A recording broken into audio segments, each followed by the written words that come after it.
Shalom, puji Tuhan, Bapak Ibu Saudara yang dikasihi Tuhan. Renungan firman Tuhan hari ini adalah tentang persahabatan semu atau sejati.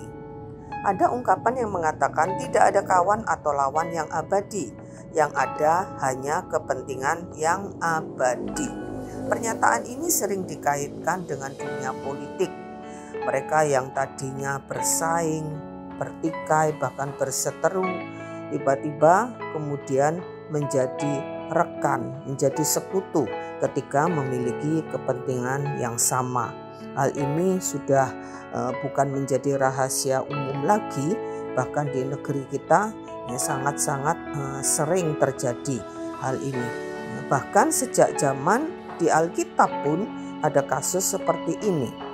Kita akan baca di dalam Injil Lukas pasal 23 ayat yang ke-12. Pada hari itu juga bersahabatlah Herodes dan Pilatus. Sebelum itu mereka bermusuhan. Hubungan antara Pilatus dan Herodes menegaskan ungkapan tidak ada kawan atau lawan yang sejati tadi.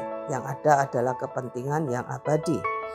Pilatus adalah gubernur Yudea dan merupakan perpanjangan tangan dari Kekaisaran Romawi atas Israel sebagai jajahannya. Sedangkan Herodes adalah raja wilayah Galilea, pemimpin orang Yahudi. Keduanya bermusuhan. Dimungkinkan karena pernah satu saat Pilatus itu menyembelih orang Galilea yang kemudian diambil darahnya, dicampurkan dengan persembahan korban kepada dewa-dewanya. Tertulis dalam Injil Lukas 13 ayat 1. Pada masa itu juga ada beberapa orang yang memberitahu kepada Yesus dari hal orang Galilea yang darahnya dicampurkan oleh Pilatus dengan korban mereka itu. Ada kemungkinan hal ini yang menyebabkan terjadinya permusuhan antara Pilatus dengan Herodes. Namun saat Yesus ditangkap dan dihadapkan kepada Pilatus, gubernur Pilatus ini tidak mendapati kesalahan apapun padanya. Ketika ia tahu bahwa Yesus berasal dari Galilea, maka Pilatus mengirim Yesus kepada Herodes yang saat itu berada di Yerusalem. Tindakan Pilatus ini dianggap Herodes sebagai satu kebaikan. Sebab Herodes sendiri sudah sangat lama ingin bertemu dengan Yesus, ingin menyaksikan mujizat-mujizatnya. Dan Herodes juga menyimpulkan Yesus ini tidak bersalah dan dia mengirimkannya kembali kepada Pilatus. Jadi mereka sepakat bahwa Yesus tidak bersalah. Namun mereka tidak berdaya membebaskan Yesus karena desakan atau karena tekanan dari rakyat.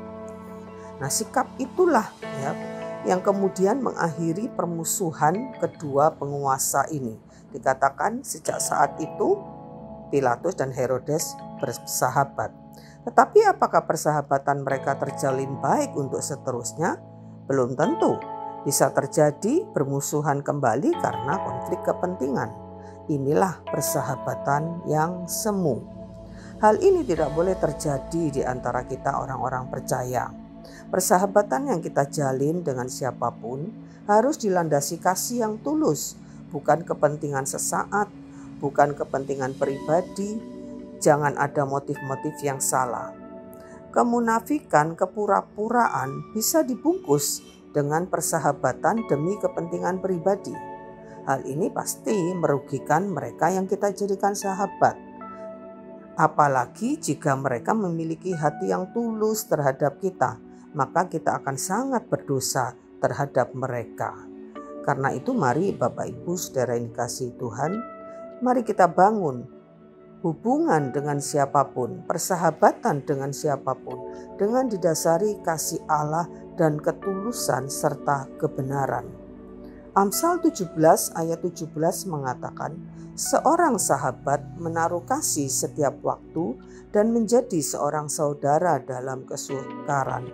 Inilah persahabatan yang sejati yang harus kita bangun, supaya kita bisa menjadi berkat bagi sahabat-sahabat kita dan nama Tuhan bisa dipermuliakan melalui persahabatan kita. Amin. Puji Tuhan. Mari kita berdoa. Terima kasih Tuhan buat nasihat firman-Mu pagi ini. Tolong kami ya Tuhan, untuk kami bisa menjadi sahabat yang sejati bagi sahabat-sahabat kami.